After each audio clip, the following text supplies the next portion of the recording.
नमस्कार। Sports scan के आज के संस्करण में आप सबका बहुत बहुत स्वागत। खेल जगत की तमाम खबरों का लेखा जोखा लेकर मैं हूं नवीन सक्सेना और आज मेरे साथ इन सभी खबरों पर चर्चा करने के लिए मौजूद हैं खेल विशेषज्ञ मलय नीरव। मलय, स्वागत है आपका। धन्यवाद नवीन। नजर अब तक की खास खबरों पर। प्रधानमंत्री ने गुलमर्ग में दूसरे खेलो इंडिया राष्ट्रीय शीतकालीन खेलों का वीडियो कॉन्फ्रेंस के जरिए उद्घाटन किया।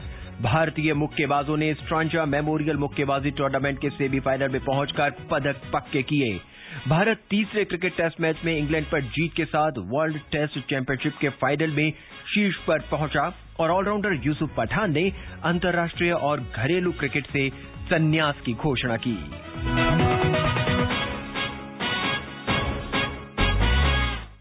मलय, आज प्रधानमंत्री ने जम्मू कश्मीर के बारामूला जिले के गुलमर्ग में दूसरे खेलो इंडिया राष्ट्रीय शीतकालीन खेलों का वीडियो कॉन्फ्रेंस के जरिए उद्घाटन किया और इस अवसर पर उन्होंने कहा कि कई राज्यों से इन खेलों में भाग लेने वाले खिलाड़ियों की संख्या दुगनी होना उनके प्रति बड़े उत्साह को दर्शाता है। सुनते हैं प्रधानमंत्री ने क्या कहा।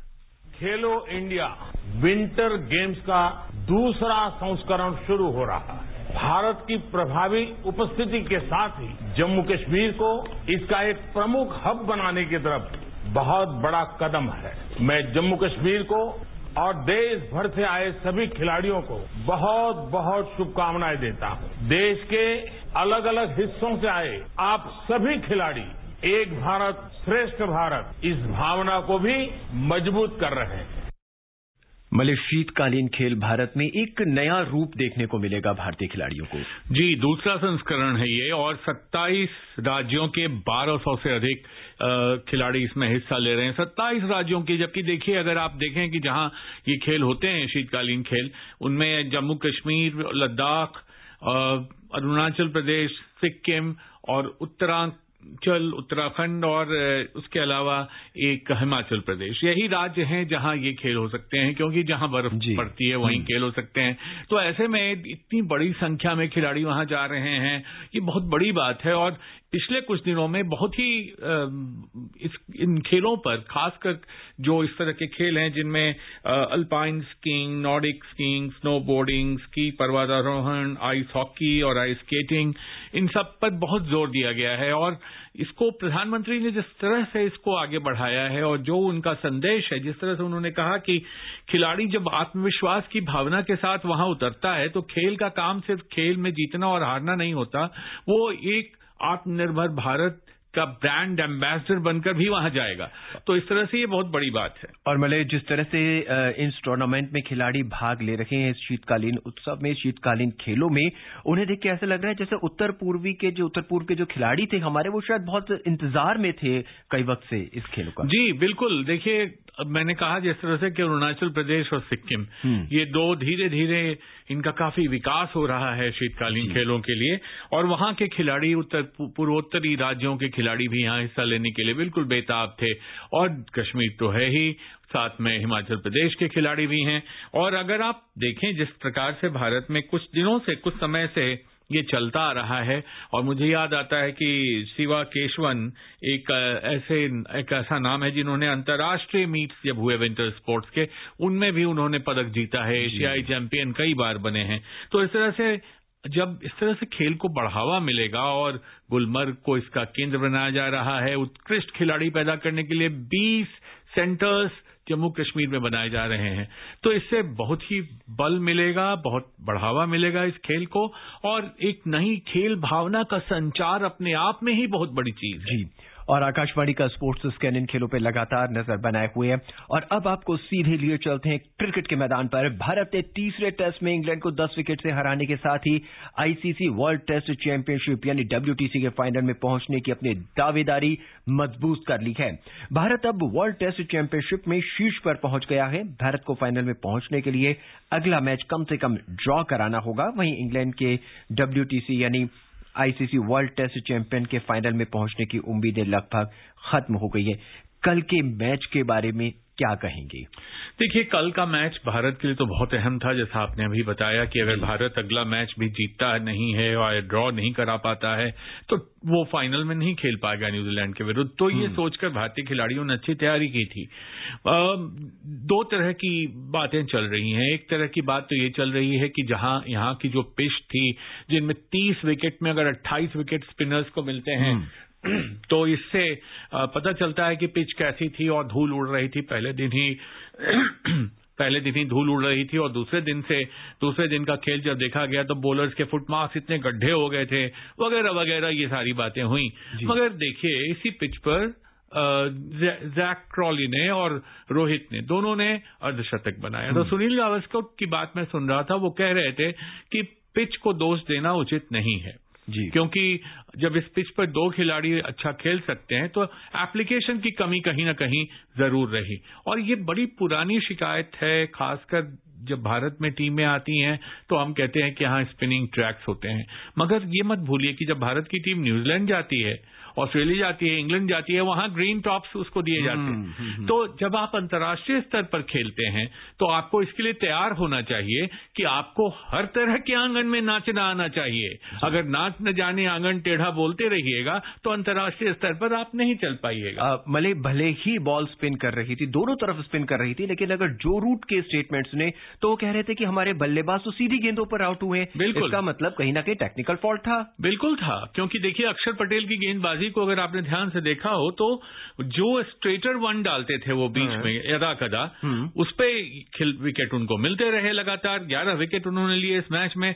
और मैंने देखा है कि स्ट्रेटर डिलीवरीज पे जब स्पिनर स्ट्रेट डिलीवरी करता है, जैसे रविंद्र जडेजा को भी देखिए, तो जब wicket to wicket straight delivery करते हैं तो उनको विकेट मिल जाती है। तो यही मैं कह रहा हूं कि एप्लीकेशन, जो आप अपने आप को किस तरह से तैयार करते हैं, किस तरह से फेस करते हैं, बॉल और बॉलर की चाल को कितना आंकते हैं, कितना पहचानते हैं, आपकी आंखें बॉल पर कितनी टिकी रहती हैं, किस तरह से आप अपने आप को विकेट के आगे पीछे ले जा सकते हैं, इन बातों पर निर्भर करता है कि आप टिकेंगे कि नहीं। मगर अगर आप शुरू से ही सोच के गए हैं कि विकेट खराब है और इस पर खेलना मुश्किल है तो वही होगा जो हुआ आपके साथ।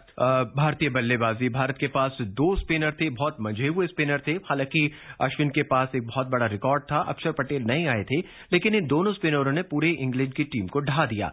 लेकिन अगर भारत की बात करें, इंग्लैंड के पास सिर्फ एक स्पिनर थे, जो रूट एक जिसे कहते हैं कि एक अनभिज्ञ, बिल्कुल जिसे कहते हैं टाइम पास स्पिनर की तरह, तो और भारत नहीं खेल पाया उनको। बिल्कुल, क्योंकि विकेट का फायदा उनको भी मिला। जी, अब देखिए, क्रिकेट एक ऐसी विधा है जिसमें bowling, batting, spin, fast bowling, सब कुछ आपको देखने। तो ये इंग्लैंड को भी बड़ा अजीब लगा होगा कि उनके जो दुनिया के टॉप मोस्ट फास्ट बॉलर्स हैं उनको नहीं लोगों ने देखा, कि उनकी गेंदें नहीं देख पाए, और जो रूट को मिल रहा है 5 विकेट। लेकिन यही है कि जब आप विश्व स्तर पर क्रिकेट खेलते हैं तो आपको इस बात के लिए तैयार होना होगा कि विकेट चाहे जैसी भी हो, जहां की भी हो, परिस्थितियां कैसी भी हो, उसमें अपने आप को ढालने के लिए या आपकी टीम में ऐसा खिलाड़ी होना बहुत जरूरी है जो उन परिस्थितियों में आपकी तरफ से अच्छा प्रदर्शन कर सके। यहीं पे याद आ जाता है फिरोशा कोटला का वो मैच जब अनिल कुंबले ने 10 विकेट लिए थे। बिल्कुल, मैं उस मैच का चश्मदीद गवाह हूं, और उस मैच के बाद पहला इंटरव्यू मैंने अनिल कुंबले का किया था जब उन्होंने 10 विकेट चटकाए थे, तो ये याद आता है। लेकिन देखिए, उस बार फिरोज शाह कोटला में मैच 2 दिनों में खत्म नहीं हुआ था। एक जो चिंता का विषय है, ये कहने के बाद मैं कहूंगा, वो चिंता का विषय ये है कि अगर कुल मिला के 140 ओवर होते हैं एक टेस्ट मैच में, अभी तक टेस्ट मैच के इतिहास में सबसे कम ओवरों वाला ये मैच है। हालांकि ये 7वां सबसे कम समय में समाप्त हुआ मैच है, लेकिन ओवरों की बात करें अगर आप, तो जब इतनी जल्दी मैच समाप्त होते, एक तरफ तो आप कह रहे हैं टेस्ट क्रिकेट की धुकधुकी चल रही है, सांस बंद होने वाली है, ऑक्सीजन की जरूरत है, 5 दिन का मैच 2 दिन में समाप्त हो रहा है, और ये जो पिंक बॉल है स्किड करती है, ऐसे बहुत तेज स्किड करती है डे एंड नाइट में जिसका इस्तेमाल हो रहा है। तो ऐसे में सोचना पड़ेगा, आईसीसी को भी सोचना पड़ेगा और भारतीय क्रिकेट कंट्रोल बोर्ड को भी सोचना पड़ेगा, अगला मैच जो होगा उसमें ये देखना होगा कि किस तरह से ये होता है। हार और जीत मायने रखती है, लेकिन क्रिकेट प्रेमी निराश हुए होंगे। क्रिकेट प्रेमी जरूर निराश हुए होंगे, खासकर उनकी सोचिए जिन्होंने तीसरे, चौथे, 5वें दिन जाकर वहां देखने का प्रोग्राम बनाया होगा। जी, off spinner Ravichandran Ashwin test cricket में 400 विकेट लेने वाले चौथे भारतीय गेंदबाज बन गए हैं। अश्विन ने साथ ही श्रीलंका के पूर्व स्पिनर मुथैया मुरलीधरन के बाद सबसे तेजी से 400 विकेट लिए हैं। विराट कोहली ने बतौर भारत में कप्तान सर्वाधिक टेस्ट मैच जीतने के मामले में पूर्व कप्तान महेंद्र सिंह धोनी के रिकॉर्ड को पीछे छोड़ दिया है। इसके अलावा इस मैच को 1935 के बाद से दुनिया में सबसे जल्दी खत्म होने वाले टेस्ट के रूप में भी याद किया जाएगा। और भी बहुत से रिकॉर्ड जुड़े हुए हैं। क्रिकेट क्षेत्र में जुड़े हुए लोगों ने इस पिच को खराब बताया। वहीं भारत के कप्तान विराट कोहली ने इसे बहुत अच्छी पिच कहा और उन्होंने कहा कि स्पिन गेंदबाजी पर दोनों टीमों के बल्लेबाजों ने खराब प्रदर्शन किया और उन्होंने उन्हीं को जिम्मेदार ठहराया। और अब बात यूसुफ पठान की। भारत के ऑलराउंडर यूसुफ पठान ने अंतर्राष्ट्रीय और घरेलू क्रिकेट से संन्यास ले लिया है। उन्होंने आज ट्वीट में इसकी घोषणा की। सुनते हैं यूसुफ पठान के क्रिकेट करियर पर मुकेश की रिपोर्ट। भारत के हरफनमौला खिलाड़ी यूसुफ पठान ने अपने क्रिकेट करियर की शुरुआत 2007 में T20 विश्व कप टूर्नामेंट से की थी। उन्होंने पहला T20 मैच पाकिस्तान के खिलाफ सितंबर में खेला था। यूसुफ पठान ने 22 T20 मैचों में 236 रन बनाए और 13 विकेट भी अपने नाम किए। यूसुफ पठान ने एक दिवसीय क्रिकेट की शुरुआत भी पाकिस्तान के खिलाफ जून 2008 में की थी। यूसुफ 2011 में वनडे वर्ल्ड कप जीतने वाली भारतीय टीम का हिस्सा रह चुके हैं। यूसुफ ने भारत के लिए 57 एक दिवसीय मैचों में 810 रन भी बनाए हैं। उन्होंने अपने करियर में 2 एक दिवसीय शतक और 3 अर्धशतक भी लगाए हैं। विकेटों की बात करें तो उन्होंने एक दिवसीय मैचों में 33 विकेट भी चटकाए हैं। अंतर्राष्ट्रीय क्रिकेट में यूसुफ पठान ने अपना अंतिम मैच मार्च 2012 में खेला था। इंडियन प्रीमियर लीग में यूसुफ पठान की मौजूदगी में राजस्थान रॉयल्स ने 2008 और कोलकाता नाइट राइडर्स ने 2012 और 2014 में आईपीएल का खिताब जीता था। Mukesh Kumar, sports can. Malay Bharat के हरफनमौला खिलाड़ी और जब ये एक दिवसीय मैच खेलने आते थे, शुरुआती दिन की बात करें तो भारतीय क्रिकेट प्रेमियों को, खेल प्रेमियों को उम्मीद रहती थी कि बस अब कुछ ही दिनों में, कुछ ही घंटे में मैच समाप्त हो जाएगा, छक्के चौके और फिर उसके बाद बॉलिंग। देखिए, इनको अक्सर एक ऐसे खिलाड़ी के रूप में देखा जाता था जो मैच का रुख बदल सकते, हवा का रुख बदल सकते हैं सिर्फ अपनी तेज बल्लेबाजी की बदौलत। और इनका अगर आप एवरेज देखें, औसत स्ट्राइकिंग रेट देखें तो वनडे में भी और 2020 में भी इनकी स्ट्राइकिंग रेट हमेशा 110 से ऊपर रही। तो ये बहुत बड़ी बात होती है। रन बहुत नहीं बटोर पाए वो अपनी करियर में। अगर उनके पूरे करियर को देखें तो ऐसा नहीं है कि बहुत ज्यादा रन बना पाए। मगर दूसरी बात जो ये है कि वो विश्व कप जीतने वाली 2020 टीम और जब 2011 में विश्व कप भारत ने जीता, दोनों ही टीम के वो अंश थे, खिलाड़ी थे और इसलिए वो उनके लिए ही बड़ा यादगार होगा आज का क्षण जब वो क्रिकेट को अलविदा कह रहे होंगे। तो उन्हें वो दिन याद आ रहे होंगे जब उन्होंने सचिन तेंदुलकर को अपने कंधे पे उठा के घुमाया था। शायद उन्होंने कहीं कहा भी है कि मेरे लिए वो अविस्मरणीय क्षण है क्योंकि उस समय जिस तरह से मैंने उनको घुमाया। तो इस तरह से एक बड़ा नाम, बड़े खिलाड़ी, दोनों भाई बहुत अच्छा खेलते थे। और जब उन्होंने आईपीएल जीता कोलकाता नाइट राइडर्स के लिए तो वो भी एक बड़ी बात थी। और देखिए, उन्होंने जिस तरह की बातें की कि मैंने आईपीएल में शेन वॉर्न की कप्तानी में खेला, तो इस तरह से जो एक खिलाड़ी जब आप खेल छोड़कर जाते हैं और रिटायरमेंट लेते हैं तो आप उन क्षणों को याद करते हैं, उन मोमेंट्स को याद करते हैं जो आपके मन पर अविस्मरणीय छाप छोड़कर जाती हैं। और यूसुफ पठान के लिए वो क्षण बिल्कुल ही अविस्मरणीय रहे होंगे जिसके लिए कोई भी खिलाड़ी इंतजार करता है, खासकर विश्व कप का। और अब बात मुक्केबाजी की। बुल्गारिया के सोफिया में 72वें स्ट्रांजा मेमोरियल मुक्केबाजी टूर्नामेंट में भारतीय मुक्केबाजों ने सेमीफाइनल में पहुंचकर 2 पदक पक्के कर लिए हैं। क्वार्टर फाइनल में दीपक ने बुल्गारिया के डारिसिलव वासिलिव को 5-0 से हराकर भारत के लिए दूसरा पदक पक्का किया। सुनते हैं चारू की रिपोर्ट।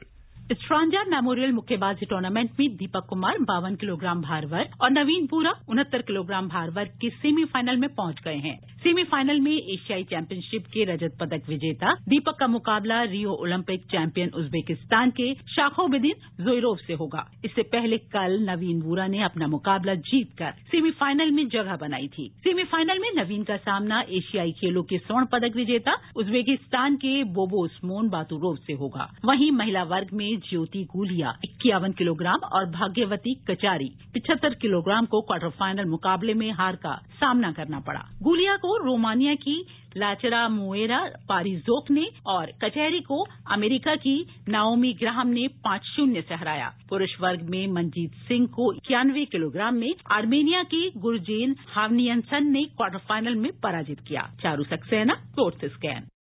मलय, मुक्केबाजी। देखिए, जहां तक भारतीय मुक्केबाजों के यहां प्रदर्शन का प्रश्न है, तो स्ट्रैंजा मेमोरियल में हर बार जाते थे, बहुत सारे मेडल बटोर कर लाते थे, मगर इस बार ऐसा नहीं हुआ, क्योंकि जो भारत के सर्वश्रेष्ठ खिलाड़ी थे, और दोनों महिला वर्ग में भी और पुरुष वर्ग में ही, ये दोनों चले गए। 72वां जो एडिशन हो रहा है उसमें नहीं गए स्ट्रैंजा में, और स्पेन चले गए इंटरनेशनल बॉक्सिंग टूर्नामेंट में हिस्सा लेने, जिसको बॉक्सैम कहते हैं, क्योंकि उनको ये लगता था कि हमें ओलंपिक के लिए तैयारी करनी है। तो जो भारत की टीम में जो प्रमुख खिलाड़ी थे, पंघाल, मनीष कौशिक, सतीश कुमार, आशीष कुमार, उसके बाद महिलाओं में मैरी कॉम, सिमरनजीत कौर, ये जो जितने भी 9 के 9 खिलाड़ी जो क्वालिफाई किए हैं ओलंपिक्स के लिए, टोक्यो के लिए, वो सब इस बार नहीं थे। तो ऐसे में प्रदर्शन भारत का बहुत अच्छा होने की उम्मीद नहीं थी, मगर महिलाओं से थोड़ी निराशा हुई और कुल मिलाकर 2 ही पदक भारत की झोली में आ पाए। और बॉक्सिंग एरिना से निकल के सीधा जिम्नास्टिक के रुख की ओर करते हैं, रिंग की ओर। जिम्नास्टिक विश्व कप की एक और सीरीज रद्द होने के कारण भारतीय जिम्नास्टों की टोक्यो ओलंपिक पे पहुंचने की उम्मीदें समाप्त हो गई हैं। सुनते हैं स्वाति को। भारतीय महिला जिम्नास्ट दीपा कर्माकर सहित अन्य भारतीय जिम्नास्टों के इस साल होने वाले टोक्यो ओलंपिक में पहुंचने की उम्मीदों को झटका लगा है। कोरोना वायरस के बाद जिम्नास्टिक विश्व कप की एक और सीरीज को रद्द किया गया है। कोरोना वायरस के कारण अब तक 2 विश्व कप सीरीजों को रद्द किया गया है, जबकि अंतर्राष्ट्रीय जिम्नास्टिक महासंघ FIG ने मार्च में होने वाले एक अन्य विश्व कप को भी स्थगित कर दिया है। रद्द किए गए विश्व कप में से एक का आयोजन इसी महीने और दूसरे वर्ल्ड कप का आयोजन अगले महीने होना था। ओलंपिक क्वालिफिकेशन अंक हासिल करने के लिए 3 ओलंपिक क्वालिफायर्स में भाग लेना जरूरी है, लेकिन भारतीय खिलाड़ी ऐसा नहीं कर पाएंगे। रियो ओलंपिक में भाग ले चुकी दीपा कर्माकर को मार्च 2019 में घुटने में चोट लगी थी, जिसके कारण वह अंतर्राष्ट्रीय टूर्नामेंट में भाग नहीं ले सकी थी। ओलंपिक का टिकट हासिल करने के लिए एथलीट को 90 अंक चाहिए होते हैं और फिलहाल दीपा के पास इसके आधे से भी कम अंक हैं। Swati Rakheja, sports can. और अब बात हॉकी की। भारतीय महिला हॉकी टीम कल विश्व में तीसरे नंबर की टीम जर्मनी के साथ अपना पहला मैच खेलेगी। भारतीय टीम 10 दिन के जर्मनी दौरे पर 4 मैच इस समय खेलेगी। देखिए, भारतीय महिला हॉकी टीम इस समय पूरे दम खम के साथ, जोशो खरोश के साथ टोक्यो ओलंपिक की तैयारी में लगी है। और इससे पहले, जर्मनी जाने से पहले अगर आप देखें तो अर्जेंटीना गई थी भारतीय टीम, और भारतीय टीम ने वहां कोई मैच जीता नहीं, मगर अंतिम मैच मुझे याद है शायद 1 फरवरी को हुआ था, जब उन्होंने 1-1 से बराबरी कर लिया अर्जेंटीना के साथ, जो दुनिया की दूसरे नंबर की टीम है। तो रानी रामपाल जो भारत की कप्तान है, उन्होंने जो बात कही है कि अर्जेंटीना जाने से, अर्जेंटीना में खेलने से हमारा आत्मविश्वास बढ़ा था, ये कॉन्फिडेंस बूस्टर था। लेकिन जब हम यहां खेलेंगे जर्मनी में तो बहुत सारी चीजें होंगी, परिस्थितियों में खेलेंगे, ऐसी परिस्थितियों में मौसम जैसा होगा, फिटनेस की भी वहां पर पूरी जोर शोर से फिटनेस की टेस्ट होगी कि भारतीय खिलाड़ी कितने फिट हैं। तो इस तरह से एक आत्मविश्वास बढ़ाने वाला ये दौरा होना चाहिए। और मलय, अर्जेंटीना की स्ट्रैटेजी बिल्कुल अलग थी और जर्मनी की स्ट्रैटेजी बिल्कुल अलग होगी, और भारतीय टीम को सामंजस्य बिठाना पड़ेगा, क्योंकि टोक्यो ओलंपिक के लिए ये मुकाबले अहम माने जा रहे हैं। बिल्कुल, और स्किल्स से लेकर और फिटनेस तक हर चीज का यहाँ परीक्षण होगा, हर चीज की टेस्ट होगी। ये बहुत ही चैलेंजिंग टूर होगा, बहुत ही चुनौतीपूर्ण होगा टूर, और इसकी जरूरत थी, क्योंकि भारतीय महिला हॉकी टीम बहुत अच्छा खेल रही है। लेकिन जब तक आप अंतर्राष्ट्रीय परिदृश्य पर जाकर अच्छा प्रदर्शन नहीं करते हैं, या जब आप दुनिया के नामी गिरामी खिलाड़ियों के साथ कंधे से कंधा मिलाकर नहीं खेलते हैं, तो उसके बाद आपसे पदक की उम्मीद रखना वाजिब नहीं है। रानी रामपाल की कप्तानी में भारतीय टीम कल एक मुकाबला खेलेगी, उसके बाद 28 फरवरी, फिर 2 और 4 मार्च को श्रृंखला के अन्य मैच खेलेगी। और चलते चलते हम अपने सुनने वालों को बता दें कि इंग्लैंड की महिला क्रिकेट टीम ने आज दूसरे एक दिवसीय अंतर्राष्ट्रीय क्रिकेट मैच में न्यूजीलैंड को 7 विकेट से हराकर 3 मैचों की श्रृंखला में 2-0 की अजय बढ़त बना ली है। तो ये थी स्पोर्ट्स स्कैन की वो खबरें जिन पर आज हमारे विशेषज्ञ मलय मलय नीरव की नजरें जमी हुई थी। मलय, कार्यक्रम में आने के लिए और अपनी विशेषज्ञ सलाह देने के लिए आपका बहुत बहुत धन्यवाद। धन्यवाद। चलते चलते नजरें एक बार फिर आज की खबरों पर। प्रधानमंत्री ने गुलबर्ग में दूसरे खेलो इंडिया राष्ट्रीय शीतकालीन खेलों का वीडियो कॉन्फ्रेंस के जरिए उद्घाटन किया। भारतीय मुक्केबाजों ने स्ट्रांजा मेमोरियल मुक्केबाजी टूर्नामेंट के सेमीफाइनल में पहुंचकर पदक पक्के किए। भारत तीसरे क्रिकेट टेस्ट मैच में इंग्लैंड पर जीत के साथ वर्ल्ड टेस्ट चैंपियनशिप के फाइनल में शीर्ष पर पहुंच गया है और ऑलराउंडर यूसुफ पठान ने अंतर्राष्ट्रीय और घरेलू क्रिकेट से संन्यास की घोषणा की।